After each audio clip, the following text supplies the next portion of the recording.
Yes డెఫినెట్గా ఏ election మీదైనా పక్క రాష్ట్రాల్లో కొంత ఇంపాక్ట్ ఉంటుంది. అంటే వాస్తవంగా చెప్తే కొంత ఇంపాక్ట్ ఉంటుంది. ఏంటంటే ఒక మాహోల్, ఒక వాతావరణం అయితే క్రియేట్ అవుతుంది. మనం చూసాము తెలంగాణ ఎలక్షన్లో లాస్ట్ టైం చూసినట్టయితే కర్ణాటక ఎలక్షన్ రిజల్ట్ డెఫినెట్గా ఇంపాక్ట్ కనపడింది. ఇప్పుడు కూడా హర్యానా రిజల్ట్ ఇంపాక్ట్ దీని మీద మహారాష్ట్ర మీద కనపడింది. అయితే మన దగ్గర మాత్రం భిన్నమైన వాతావరణం. ఎందుకంటే మనకి 2023లో అయింది ఎలక్షన్. సో 2024 ఇంకా 1 year కూడా కాలేదు వాస్తవంగా చూస్తే. సో ఇంకా 4 years టు గో. అయితే ఒక ముఖ్యమైన విషయాన్ని అందరూ మర్చిపోతున్నారు ఇక్కడ. ఏంటంటే 2026లో డీలిమిటేషన్ అవుతుంది. సో మన 119 అవుతుంది, 150, 160 అవుతుంది.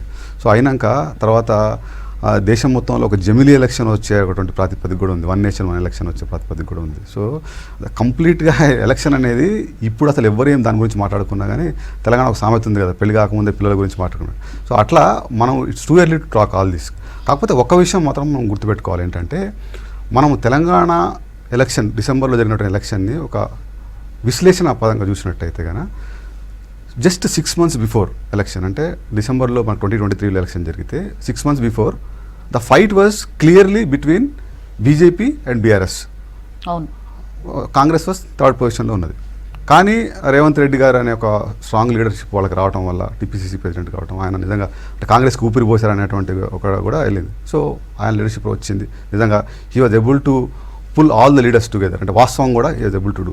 అండ్ దెన్ వాళ్ళు స్ట్రాటజిక్గా సునీల్ కొనుగోలుని పెట్టుకున్నారు, ఆ స్ట్రాటజిక్ క్యాంపెయినింగ్ చేశారు. వాళ్ళ నెరేటివ్స్ ఏదైతే ఉన్నాయో పీపుల్కి రీచ్ అయినాయి. సో ఇట్లా ఒక వాతావరణాన్ని తీసుకొచ్చారు. And in addition to that వాళ్ళకి నైబరింగ్ స్టేట్లో జరిగినటువంటి రిజల్ట్స్ కానీ ఇంకా అదర్ థింగ్స్ యాడ్ అయినాయి. సో ఎలక్షన్ గెలవాలి అంటే కూడా వాస్తవంగా యాక్చువల్గా లాస్ట్ 1 month క్యాంపెయినింగే ఇంపార్టెంట్. సో ఈ 1 monthలో ఏ రాజకీయ పార్టీలు అయితే ముఖ్యంగా మంచి చేయడం పక్కన పెట్టండి, తప్పులు చేయకూడదు. సో తప్పులు చేయకుండా ఉంటే వాళ్ళని ప్రజలు చూస్తారు. అండ్ ఇంకోటి కూడా డీప్ రూట్ అనాలిసిస్ చేస్తే ప్రతి పార్టీకి కూడా ఒక సిగ్నిఫికెంట్ ఓట్ బేస్ ఉంటుంది. అంటే ఇప్పుడు మన దగ్గర ఉన్న 3 ప్రధాన పార్టీలు ఉన్నాయి, బీజేపీ, బీఆర్ఎస్, కాంగ్రెస్. వాళ్ళ ముగ్గురికి కూడా ఒక స్ట్రాంగ్ బేస్ ఉంది తెలంగాణలో. So the election is all about 25 to 30% ఏదైతే న్యూట్రల్ ఓటింగ్ ఉన్నదో వాళ్ళని క్యాప్చర్ చేయడం కోసమే కదా. వాళ్ళు ఎటువైపు టిల్ట్ అయితే అటు ఎలక్షన్ ఆటోమేటిక్గా వెళ్తుంది. సో మనం చూసినట్టయితే ఓవరాల్గా పర్సంటేజ్ కూడా 1-2% డిఫరెన్స్ ఉంటుంది. 1.5% కదా లాస్ట్ ఎలక్షన్లో. అయితే నాకు ఒక చిన్న ఇన్సిడెంట్ గుర్తొస్తుంది. మనం చూసినట్టయితే మన తెలుగు రాష్ట్రాల్లో ఎలక్షన్ ముందు ఎగ్జిట్ పోల్స్ చేస్తారు కదా మన దగ్గర. సో నేను మా తెలంగాణ ఎలక్షన్ ముందు ఒక 15-20 days ముందు కూర్చున్నాము. అంటే I don't want to name his name, but ఈ నోస్ ఎవ్రీబడి నోస్. జూబ్లీస్లో కూర్చున్న వాళ్ళ ఇంట్లో కూర్చున్నప్పుడు అదే అనలిస్ట్గా వాళ్ళు నా ఒపీనియన్ అడిగారు. ఏంటి పరిస్థితి అంటే చాలా భిన్నమైన వాతావరణం. మీరు నన్ను క్వశ్చన్ అడుగుతున్నారు కదా, నేను మిమ్మల్ని క్వశ్చన్ అడుగుతా, మీరు చెప్పండి అన్నాను. మా ఫస్ట్ క్వశ్చన్ ఏంటంటే 60 నెంబర్ ఏ పార్టీకి క్రాస్ అయ్యేటట్టు కనబడుతుంది చెప్పండి అన్న. నేను 3 parties ఉన్నాయి. బీజేపీ వాజ్ ఇన్ థర్డ్, డెఫినెట్గా క్రాస్ కాదు. బీఆర్ఎస్కి కాంగ్రెస్కి మధ్యనే ఉండేది.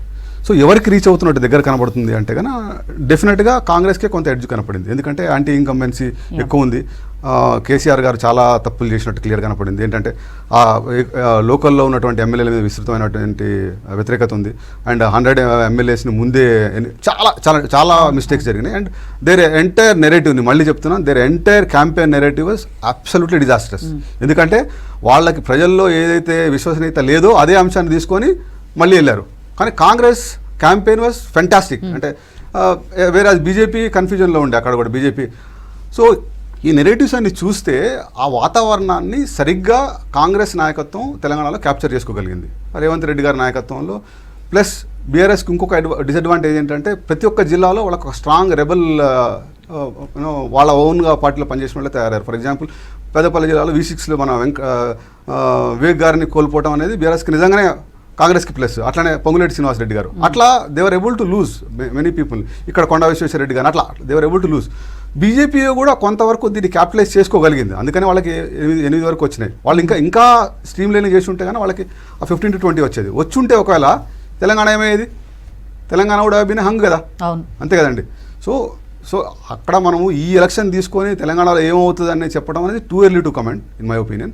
సో 2026లో డీలిమిటేషన్ అయినాక ఇది ఎట్లా చేంజ్ కాబోతుంది, ఏ కాన్స్టిట్యున్సీ సెట్ వస్తాయి. సోషల్ మీడియాలో ఒక వినికిడి వస్తుంది ఏంటంటే చాలామంది ఇప్పుడే ఏ పార్టీలోకి వెళ్తే బాగుంటుందని ఆలోచిస్తున్నారని చెప్పి. సరే, దట్స్ ఆల్ కీపింగ్ రూమర్స్ని పక్కన పెడితే. So two early to comment. కానీ ఒకటి మాత్రం వెరీ వెరీ ఇంపార్టెంట్, ప్రజల్లో చాలా చైతన్యం వచ్చింది. ఒక్కసారి అధికారంలోకి వచ్చినాక మనము మంచి చేయటం పక్కన పెడితే చెడు పనులు మాత్రం చేయకుండా ఉండాలి. ఎందుకంటే ప్రజలు యాక్చువల్గా నెగిటివిటీని బాగా క్యాప్చర్ చేస్తున్నారు. సో మీరు ప్రజలకి ఎంత మంచి చేశారనే కంటే కూడా ఎంత చెడు చేయకుండా ఉన్నారనేది ఇంపార్టెంట్ ఫ్యాక్టర్గా నాకు కనపడుతుంది. It's my personal opinion. So I may be wrong కావచ్చు, కానీ సో ఆ పాజిటివ్ ఎన్విరాన్మెంట్ని క్రియేట్ చేయగలిగితే మరి అట్లాంటి కొంతమంది అంటారు మరి కేసీఆర్ గారు పాజిటివ్ ఎన్విరాన్మెంట్ క్రియేట్ చేశారు కదా, మరి ఎందుకు ఓడిపోయారంటే along with the positive environment there was lot of negative narratives కూడా ఉన్నాయి. సో మిస్టేక్స్ చేశారు కదా, మనకు కనబడుతుంది కదా క్లియర్గా ప్రతి ఒక్క. సో అందుకనే that is what happened. So ఈ ఎలక్షన్ రిజల్ట్ అనేది డెఫినెట్గా తెలంగాణ మీద కొంత ఇంపాక్ట్ ఉంటుంది. అండ్ పార్టీలు కూడా బీజేపీ వాళ్ళు కూడా యాక్చువల్గా వాస్తవంగా చూసినట్టయితే కాంగ్రెస్కి చాలా గట్టి పోటీ ఉంది. అంటే మనం చూస్తే బీజేపీ నుంచి బీఆర్ఎస్ నుంచి యాంటీ గవర్నమెంట్ ఏదైతే ఉన్నాయో వాళ్ళ రోల్స్ వాళ్ళు చాలా చక్కగా. ఇప్పుడు బీజేపీ నుంచి బీఆర్ఎస్ నుంచి అంటే నాకు మాట గుర్తుంది, నిన్న పీసీసీ చీఫ్ మహేష్ కుమార్ గౌడ్ కొన్ని ఇంట్రెస్టింగ్ కామెంట్స్ చేశారు. చాలా మంది లైన్లో ఉన్నారు, మా పార్టీలో చేరబోతున్నారు అని చెప్పి. ఇప్పుడు ఆ చేరబోయే వాళ్ళు లైన్లో ఉన్నారన్న వాళ్ళు వీళ్ళ వైపు కూడా చూసే అవకాశం ఉంటుందా బీజేపీ? అంటే ఒకటి గుర్తుపెట్టుకోవాలి, దట్స్ స్ట్రాటజిక్ టాక్ అండి. ఇప్పుడు కాంగ్రెస్కి వాస్తవంగా చూసినట్టయితే 63 ఉన్నాయి. And then they were able to కొంతమంది 65 దేవర్ ఏబుల్ టు క్లోజ్గా ఉన్నారు.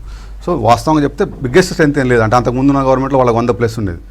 సో కొంత ఫ్యాక్టర్ ఉంది. కానీ బట్ ఇప్పటివరకు చూసినట్టయితే రేవంత్ రెడ్డి గారి నాయకత్వంలో he was able to pull up all the people. అంటే కాంగ్రెస్లో మనం ఇంతకుముందు చూసాం కొంత ఇండిసిప్లిన్ ఉండేది, ముఖ్యమంత్రి గారి మీద విమర్శలు చేసేవాళ్ళు. కానీ హీ వాజ్ ఏబుల్ టు అంటే మేక్ ఇట్ మేనేజ్ చేస్తున్నారు మంచిగానే.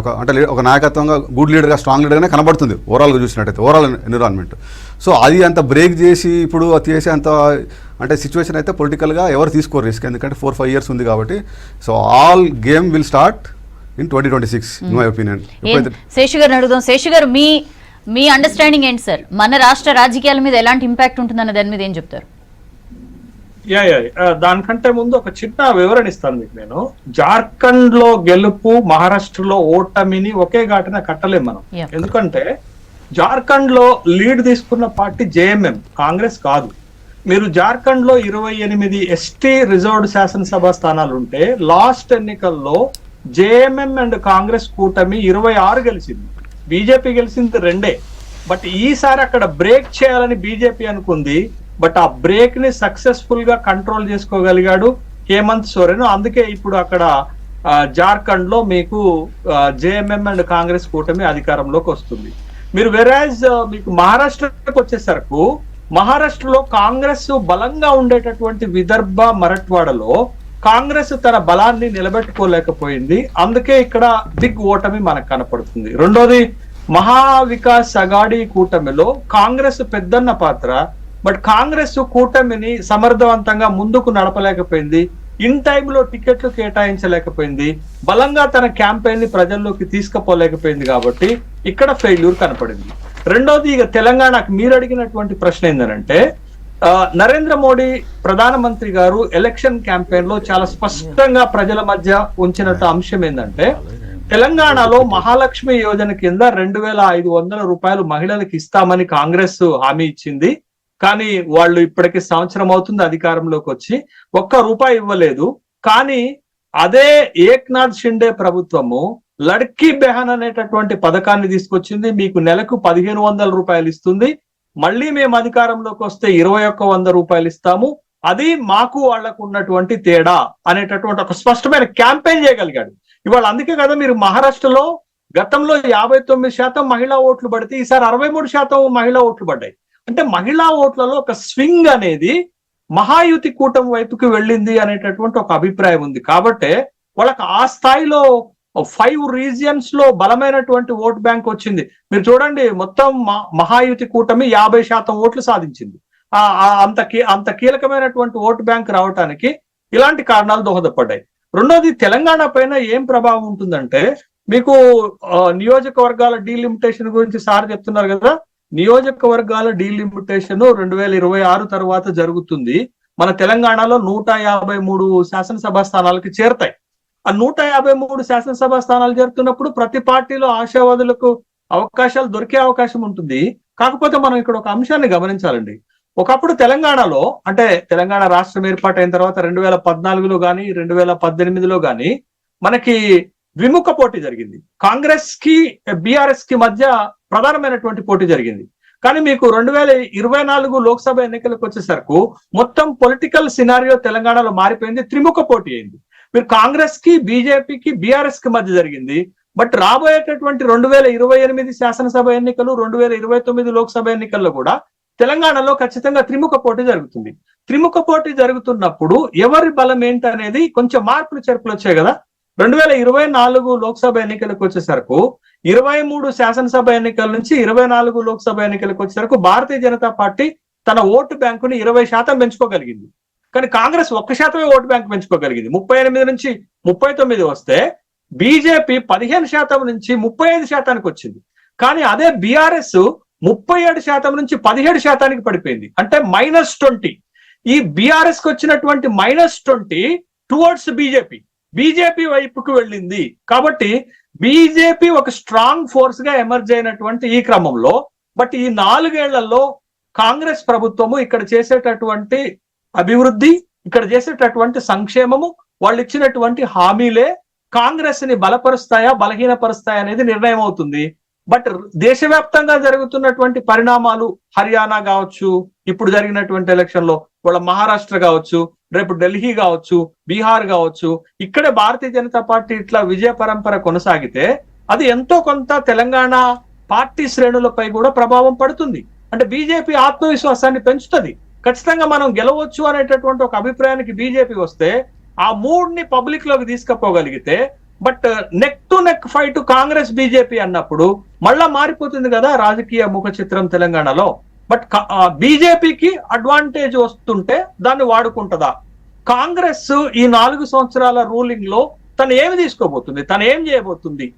తన స్టామినాని అట్లాగే నిలబెట్టుకోగలిగితే పర్వాలేదు, మళ్ళా గట్టి ఫోర్స్ గా ఉంటుంది. బట్ ఏదైనా 2028 శాసనసభ ఎన్నికల్లో కాంగ్రెస్ అధికార పార్టీగా బలంగానే ఉంటుంది. కానీ ఈ 4 ఏళ్లలో కాంగ్రెస్ చేసేటటువంటి అభివృద్ధి, సంక్షేమము, హామీల అమలు, మీకు ఎగ్జాంపుల్ చెప్పాను కదా, భారత ప్రధానమంత్రి మహారాష్ట్ర ఎన్నికల్లో తెలంగాణలో ఉన్న ఒక హామీని కీలకంగా ప్రస్తావించాడు. మరి రేపు అదే తెలంగాణకి ఇదే నరేంద్ర మోడీ ప్రధానమంత్రి హోదాలో వచ్చి మాట్లాడతారు కదా. కాంగ్రెస్ ఇచ్చినటువంటి ఈ 6 గ్యారంటీస్, 5 డిక్లరేషన్స్, వీటన్నిటిని అమలు చేయటం ఇప్పుడు ఉన్నటువంటి బడ్జెట్ కన్స్ట్రైంట్స్ కి చాలా ఇబ్బందికరంగా ఉంటుంది కదా. కాబట్టి కాంగ్రెస్ ఏ స్థాయిలో పార్టీగా నిలబడగలుగుతుంది, ప్రభుత్వంగా నిలబడగలుగుతుంది, ఎంత ప్రభుత్వము సంక్షేమాన్ని, అభివృద్ధిని ముందుకు తీసుకురాగలుగుతుంది అనేదే ఉంటుంది. బట్ ఖచ్చితంగా కూడా కాంగ్రెస్ అధికారంలో ఉంటుంది కాబట్టి కొంత అధికార పార్టీకి ప్రజల్లో వ్యతిరేకత ఉంటది. ఎందుకు? అది జనరల్ గా ఏ ప్రభుత్వం పైన యాంటీ ఇంకంబెన్సీ ఉంటుంది. బట్ ఆ యాంటీ ఇంకంబెన్సీని తట్టుకోవాలి. ఇప్పుడు షిండే చేసింది అదే కదా. షిండే ఏం చేశారు? 2024 లోక్సభ ఎన్నికల్లో వాళ్ళ పార్టీ ఓటింగ్ దారుణమైనటువంటి ఓటమి. వాళ్ళకి 17 లోక్సభ స్థానాలు మాత్రమే గెలవగలిగారు, 128 శాసనసభ స్థానాల్లో మాత్రమే లీడ్ చేశారు. కానీ వెరాజ్ కాంగ్రెస్ పార్టీ మహావికాస్ అఘాడి 151 శాసనసభ స్థానాల్లో లీడ్ తీసుకున్నా, బట్ ఇప్పుడు 51కే పరిమితమయ్యారు కదా. కారణం ఏంటి అని అంటే షిండే ప్రభుత్వం మేల్కొంది. షిండే ప్రభుత్వం మేల్కొని అనేక సంక్షేమ కార్యక్రమాలు పట్టుకొచ్చింది. నేను ఇందాక చెప్పాను కదా, లడ్కీ బెహన్ యోజన తీసుకొచ్చారు, బిజిలీ సవాలత్ యోజన తీసుకొచ్చారు, యువ కారుణ్య శిక్షణ పథకాన్ని తీసుకొచ్చారు, అన్నపూర్ణ యోజన పథకం తీసుకొచ్చారు, బాలికలకు ఫీజు రియంబర్స్మెంట్ పథకం తీసుకొచ్చారు. ఒక్కొక్క వర్గాన్ని టార్గెట్ చేస్తూ దరిదాపు ఈ 6 నెలల్లో 42,000 కోట్ల రూపాయల లబ్ధి చేకూరేటటువంటి పథకాలు పట్టుకొచ్చారు. బట్ అందుకే ఆ ఎఫెక్ట్ ఇప్పుడు మహారాష్ట్ర ఎన్నికల్లో వచ్చింది. కాంగ్రెస్ కూడా అట్లా రావాలి. కాంగ్రెస్ ఇచ్చినటువంటి హామీలన్నీ నెరవేరిస్తే కాంగ్రెస్ బలంగానే ఉంటుంది, మళ్ళీ రీటైన్ అవ్వగలుగుతుంది. బట్ కాంగ్రెస్ కున్న లోపం ఏంటంటే రాజకీయ వ్యూహాలలో వైఫల్యం. ఇవాళ మహారాష్ట్రలో కూడా అదే ఉందండి. మహారాష్ట్రలో కూడా కాంగ్రెస్ బీజేపీ అంత బలంగా రాజకీయ వ్యూహాలను రూపొందించారు. ఓవరాల్ గా ఇండి కూటమిపై కూడా ఇంపాక్ట్ ఉంటుందా? ఎస్, ఇండి కూటమిలో ఇప్పుడు వస్తున్నటువంటి సమస్య ఒకటి చెప్తాను మీకు. హర్యానాలో ఎన్నికలు జరగంలోనే ఇండి కూటమిలో మొట్టమొదటి రెస్పాండ్ అయింది ఎవరండి? ఉద్ధవ్ ఠాక్రే రెస్పాండ్ అయ్యారు. మేము మా విషయాలను పెడచేవనే పెడుతున్నారు కాంగ్రెస్ పార్టీ, అందుకే హర్యానాలో ఓడిపోయింది. హర్యానాలో కాంగ్రెస్ ఎందుకు ఓడిపోయిందండి? ట్రస్ట్ లేకపోవటం ఎవరిపైన, ఆమ్ ఆద్మీ పార్టీ పైన పొత్తు పెట్టుకోకపోవటం వల్ల అక్కడ దెబ్బతిన్నారు. అందుకే ఉద్ధవ్ ఠాక్రే మొట్టమొదటి స్టేట్మెంట్ ఇచ్చారు, ఇండి కూటమిని ఏకంగా ఉంచటంలో కాంగ్రెస్ పార్టీ వైఫల్యం చెందుతుంది. మహారాష్ట్రలో ఆ విధమైనటువంటి సమస్య రానివ్వన్నారు. కానీ మహారాష్ట్రలో 3 పార్టీల మధ్య, మహావికాస్ అఘాడి కూటమి మధ్య సీట్ల పంపకాలు చాలా డిలే అయిందండి. లేట్ అవ్వటమే ఇవాళ ఆ పార్టీ పైన ప్రభావం చూపెట్టింది. మళ్ళా కాంగ్రెస్ బలం లేని చోట కూడా 102 శాసనసభ స్థానాలు కోరింది. ఇవాళ ఆ కూటమిలో ఎక్కువ సీట్స్ అటెన్షన్ చేసింది కాంగ్రెస్ పార్టీయే, తక్కువ గెలుస్తుంది కూడా కాంగ్రెస్ పార్టీయే. ఇది ఒక పొలిటికల్ వ్యూహం. మీరు ఎవరాజ్ బీజేపీ కూడా ఒకసారి చూడండి, గత 2014 ఎన్నికల్లో 167 స్థానాలకు పోటీ చేస్తే ఈసారి తగ్గించుకున్నారు, వాళ్ళు 152కే వచ్చారు. అంటే బీజేపీ తన శాసనసభ స్థానాలను తగ్గించుకుంటే కాంగ్రెస్ తగ్గడానికి సిద్ధపడలే. కానీ బీజేపీ తన కూటమిలో ఉన్నటువంటి పార్టీలను బలం చేయడానికి వాళ్ళను కూడా తీసుకురావడానికి ప్రయత్నం చేసింది. కానీ కాంగ్రెస్ కూటమిలో కాంగ్రెసే మైనస్ గా మారిపోయింది, కాంగ్రెసే ఇబ్బందులు సృష్టించింది. శ్రీనివాస్ గారు ఏదో పాయింట్ యాడ్ చేస్తారు. మహారాష్ట్ర పిసిసి అధ్యక్షుడు నానా పటోలే ఇవాళ ట్రైలింగ్ లో ఉన్నారు. నానా పటోలే వస్తే మేము చర్చలకు రావని ఉద్ధవ్ ఠాకరే గట్టి పట్టుబట్టారు. కానీ అదే మహారాష్ట్రలో శరద్ పవార్ జోక్యం చేసుకోవటం వల్లనే మహావికాస్ అఘాడీ కూటమి ఈ మాత్రం పోటీ అనేవ్వగలిగింది. అంటే నేను in fact I slightly differ with Seshu గారు, ఎందుకంటే ప్రతి ఎలక్షన్కి కూడా ఒక నెరేటివ్ ఉంటుందండి. సో మొన్న జరిగినటువంటి లోక్సభ ఎలక్షన్లో Congress narrative in Maharashtra was different, అట్లనే బీజేపీ నెరేటివ్ వాజ్ డిఫరెంట్. ఈ ఎలక్షన్లో ఇక్కడ campaign style different, narrative is different. So ఒక రాష్ట్రంలో జరిగినటువంటి ఎలక్షన్ తీసుకొని దాని యొక్క ప్రభావం ఎంటైర్ పార్టీ మీద పడుతుంది అనేది కంప్లీట్లీ అవాస్తవం. ఎందుకంటే మన India is a diversified country. ఇప్పుడు ఒక రాష్ట్రంలో ఉన్నటువంటి ఒక రాష్ట్రంలోనే మనం చూసినట్టయితే కానీ, ఇప్పుడు మన తెలంగాణలో చూడండి, దక్షిణ తెలంగాణలో ఒక విధంగా ఉంటుంది, నార్థన్ తెలంగాణలో ఒక విధంగా ఉంటుంది, అట్లనే అర్బన్. సో ఒక స్టేట్లోనే ఇన్ని పాకెట్స్ ఉంటాయి, urban, semi urban, rural, village, caste, minority dominated. ఇంత అంటే డైవర్సిఫైడ్ జియోగ్రఫీలో ఒక పర్టికులర్ స్టేట్ ఎలక్షన్ తీసుకొని దాని ఇంపాక్ట్ క్లియర్గా ఉంటుంది అనేది 100% ఐ వోంట్ అగ్రీ. అయితే ఆ ఎలక్షన్లో జరిగేటువంటి ఎలక్షన్లో ఏదైతే నెరేటివ్ క్యాంపెయిన్ ప్రజలకు ఏదైతే విశ్వాసం కల్పిస్తుందో దాన్ని బట్టి ఎలక్షన్ రిజల్ట్ ఉంటుంది అనేది నా పాయింట్ నెంబర్ 1. పాయింట్ నెంబర్ 2 ఏంటంటే, ఇక్కడ మనం చూసినట్టయితే ఈ ఎలక్షన్లో పర్టికులర్ ఎలక్షన్లో 2 థింగ్స్ మనం చూసుకోవాలి. జమ్మూ కాశ్మీర్లో ఓడిపోగానే అంటే ఉమర్ అబ్దుల్లా గారు ఒక కామెంట్ చేశారు, ఏమనంటే కాంగ్రెస్ యాక్చువల్గా I was not really happy with what ever the coordination expectation కాలేదని చెప్పి. మరి దాని ఇంపాక్ట్ దీని మీద ఉంటుందా అంటే, మనం ఇంకో విషయాన్ని కూడా తీసుకున్నట్టయితే కన్నా, ఇక్కడ ఎలక్షన్ ముందు అంటే 1-2 days ముందు బీఆర్ఎస్ పార్టీ వాళ్ళు వెళ్ళి ఢిల్లీలో కేటీఆర్ గారు ప్రెస్ మీట్ పెట్టి అండ్ దెన్ ఇక్కడ జరగట్లేదు అని చెప్పారు. దాని ఇంపాక్ట్ ఉంటుందా అంటే ఎంతవరకు ఉంటుందండి వాస్తవం చూడండి. అంటే వాస్తవంగా కాకపోతే ఒకటి మాత్రం వాస్తవం, కొన్ని విషయాలు మాత్రం ప్రజల్లో చర్చ జరుగుతుంది.